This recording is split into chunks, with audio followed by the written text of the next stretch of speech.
Good morning everybody, we're last seen somewhere. And we are in Taiwan.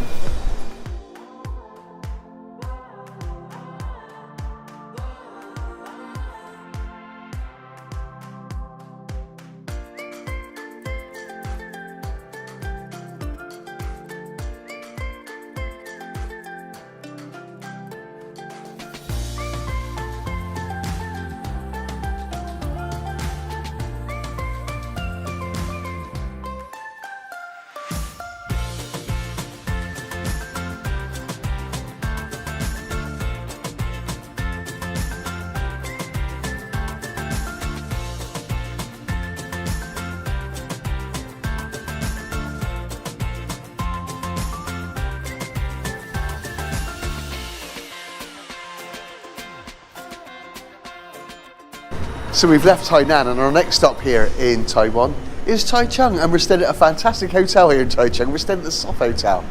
And it's a really unique hotel.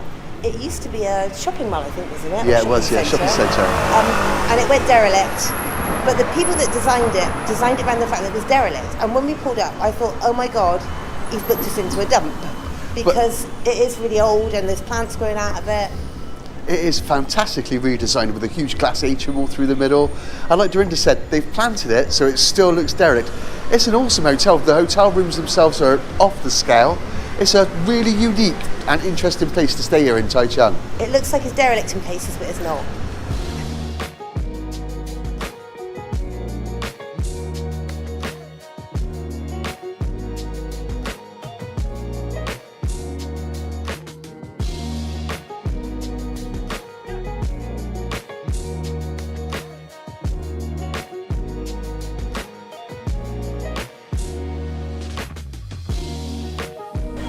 So we've come to Rainbow Village here in Taichung, and it's basically a group of colourfully painted buildings that's been painted by one man. So Rainbow Village was originally military barracks, and one of the last remaining people that lived here, who's locally known as Rainbow Grandpa, out of boredom started painting little designs and little pictures all over the buildings just to sort of keep it going. Yeah, because in 2010 the government were going to demolish the buildings, and like Matthew said, he was one of the last remaining sort of people living here and just started painting, and he used to wake up at 4 o'clock in the morning to do his paintings, and then later on I think university students joined him and helped him. But it's quite gobsmacking how much paint there is here, really. It is very colourful. But as you're walking around, there's not that much left of his original paintings. There's still some on the floor and some on the walls because it was really, really heavily vandalised, and they've all pulled together and put new paintings up on boards covering his paintings. But you can even see where they covered all his lovely pictures that he'd done in red paint. Yeah, and they've knitted doilies and put those there. Don't know whether that's to cover the vandalism, but yeah, it's meant to be not quite as original as it was, but it's still lovely. It's still nice, and it's still worth a visit. So it's an Instagrammer's dream. Don't let the vandals win.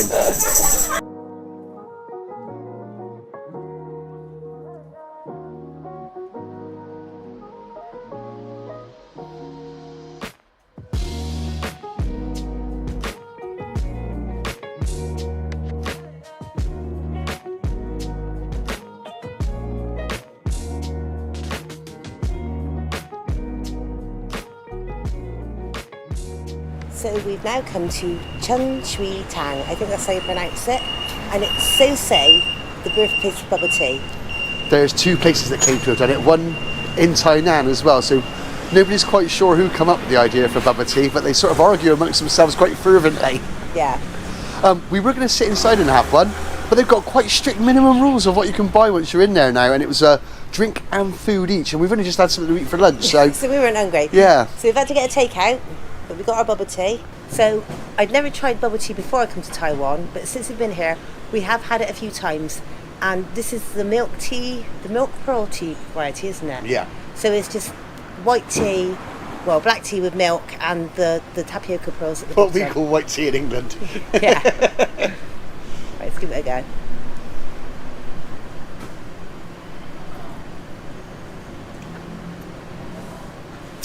Nice. How does it fare against the other ones? I think it's creamier. I don't think the tapioca balls are as big, to be honest with you. But yeah, it's still delicious and it's so refreshing. It's lovely.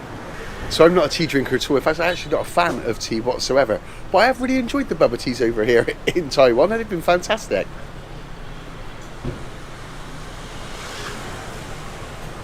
It's definitely right. Ginger is right. It's creamier.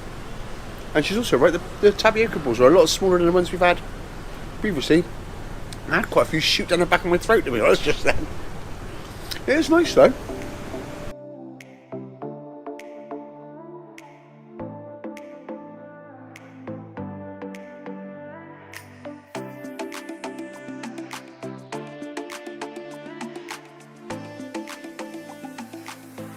So we're at the Taichung National Theatre here in Taichung. It's a phenomenal building, it really is. It's a stunning bit of architecture. It's actually considered a work of art. Yeah. There's no 90-degree walls inside. There's no steel pillars holding it up, so God knows how it's standing, to be honest with you. And it's based on the sand cave system for better acoustics. And it was designed by a Japanese architect, and he must be some sort of genius, that's all I can say. Inside there is 3 venues in there, performing venues. And there's also meant to be a nice rooftop outdoor garden space. Like, we haven't been inside yet, but we're going to see if we can go out there and have a look Hopefully at we it. can get up there, yeah. It'll be beautiful. So now that we've come inside, you can really see what they mean by the fact that it was built with sort of a cave feel to it. It's a stunning building inside, it really is. And it's all curved and carved. It's a quality bit of work, this, it really is. Inside they have a cool little gift shop with lots of little trinkets and ornaments. It's really lovely in here.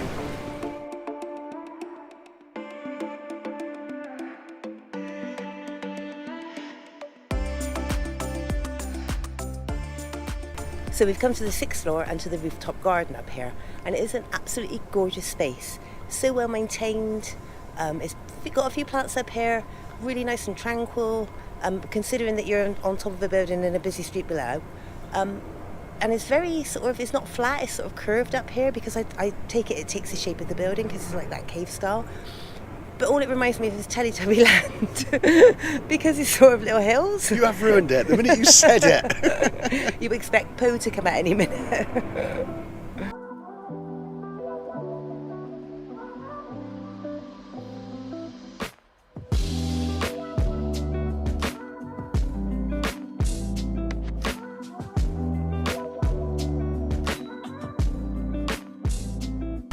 So our next stop here in Taichung today is Miyahara, and it's an incredibly famous place here in the city for its ice cream, of all things. They absolutely adore the ice cream here. There's been queues all the time we've been stood here walking past to get here. It was originally built in 1927 by a Japanese optometrist. Yeah, and after 1945 it fell into disrepair, and then Dawn Cake, a pastry company, bought it, preserved the exterior, all the red brick and the arch, and then inside they redesigned it, and so say inside is supposed to look a bit like Hogwarts out of Harry Potter. Yeah, that's what we've read, isn't it? Yeah. A lot of people say it looks like Hogwarts. So this place really is fantastic inside. The only thing is, it's the end of October, beginning of November, and they're already playing Christmas stuff, which is ridiculously early for if you're from England. And it's really strange to see reindeers singing Merry Christmas in a shop in the middle of Taichung in Taiwan. So you come to the part of Miyahara's and you've got your ice cream, which is what they're famous for, but you've got to go outside and come back in, and it's very good ice cream. It's a massive queue, it's so popular.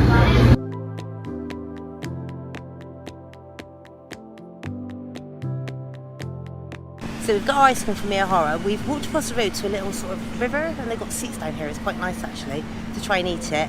It's massive. We got 3 scoops of ice cream. We got salted caramel, passion fruit and banana milk, and you also get a choice of 3 toppings. So we've got the pineapple cake, some raisins, and what was the other things?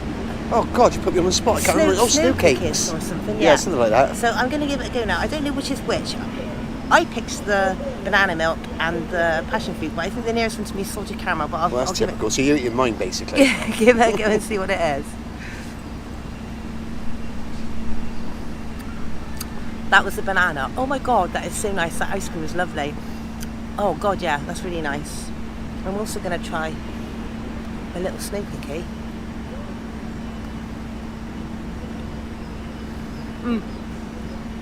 Just a nice, cute little cookie. Lovely. Right, that was chaotically busy in there though, I will say. It's so popular. There's coaches been pulling up and people just flooding out of the coaches and running into the ice cream store. They look fantastic when they're presented. Really nice, but we went for a semi-basic one really. But I'm gonna have my salted caramel now before Dorinda nicks it.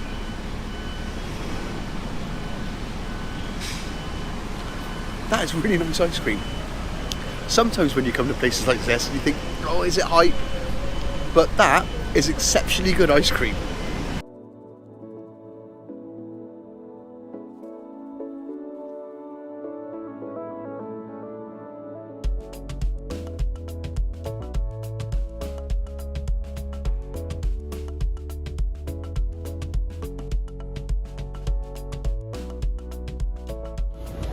So we thought we'd try a night market here in Taichung. We've tried a few in Taipei, Tainan and Kaohsiung. So we've come to Feng Chia, I think it's pronounced. It's spelled Feng Chia, but I think they pronounce it Feng Chia. It's meant to be a massive night market here, a bit like Shillin in Taipei. It's meant to be really good and there's meant to be over 100 stalls here. So we're just going to have a walk around now, see what we can find to eat.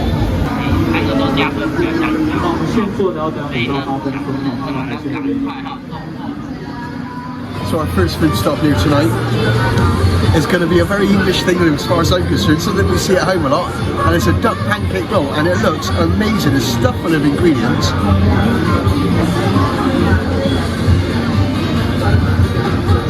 That is awesome.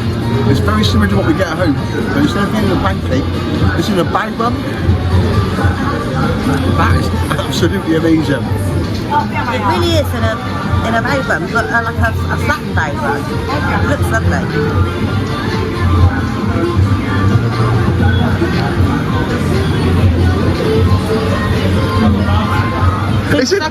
It's a taste of home, isn't it, strangely enough?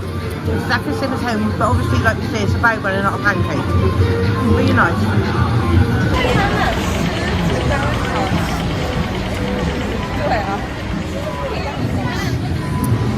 Right, next on tonight's menu at the night market is pan-fried dumplings. Absolutely adore them, can't resist them. Every time I see them I want them, so we've got some. I think they're pork, and we've got the little bit spicy ones. We never asked. Hopefully they are, but yeah, we got a little bit of spice on these, so that's what I like.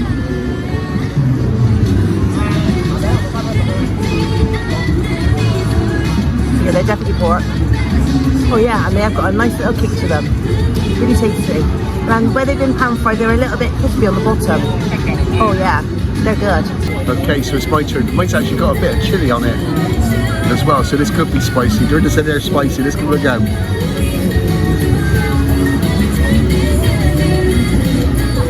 They are absolutely delicious. As a real bite, my lips are on fire. And the pan-friedness just brings that nice extra taste out. But Dorinda said they were spicy. She didn't say they were that spicy. I think my head's about to explode. Oh. Next up, giant crab sticks. We've got two. One's got honey mustard sauce and one's got Thousand Island dressing. I love seafood, I love crab. I think I'm going to enjoy this. Not sure about Matthew because he's not that keen. No. But I'll give it a go. Right, honey mustard one first. You can see how big they are.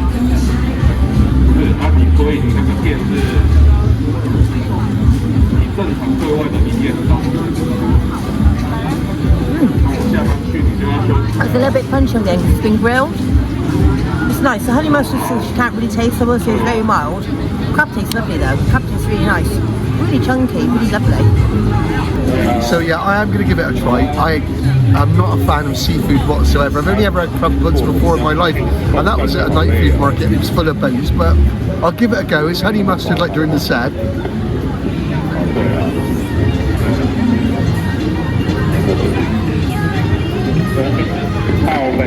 It's okay, it's not my kind of thing. It's very sweet, I will say. Very sweet. Right, so I've got the one with Thousand Island dressing on now, but I think I'm on my own now. I've got a massive crab stick to eat for myself because Matthew doesn't like them. No, they're not for me. So I've just finished off the honey mustard one. I'll try the Thousand Island dressing one now.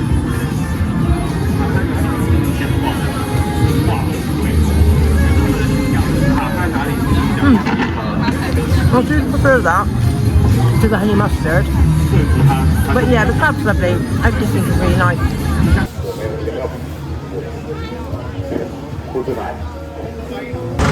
So being from Europe, I was a bit confused what an Italian grilled chicken wing was. I've never seen any grilled chicken in Italy, ever. So I thought I'd give it a try. It smells very tomatoey and very herby. So whether that's the Italian to it, they've put like pizza seasonings on it, I'm gonna give it a go. And that is exactly what they've done. It's a chicken wing in a light tomato with basil and oregano on it, definitely. It's not the greatest idea I've ever seen anyone do with a chicken wing, I've got to be honest, but it's not inedible.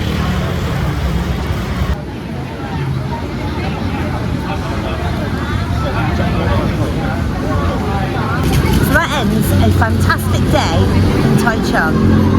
Solid day. Was a bit of a foodie day, I will say.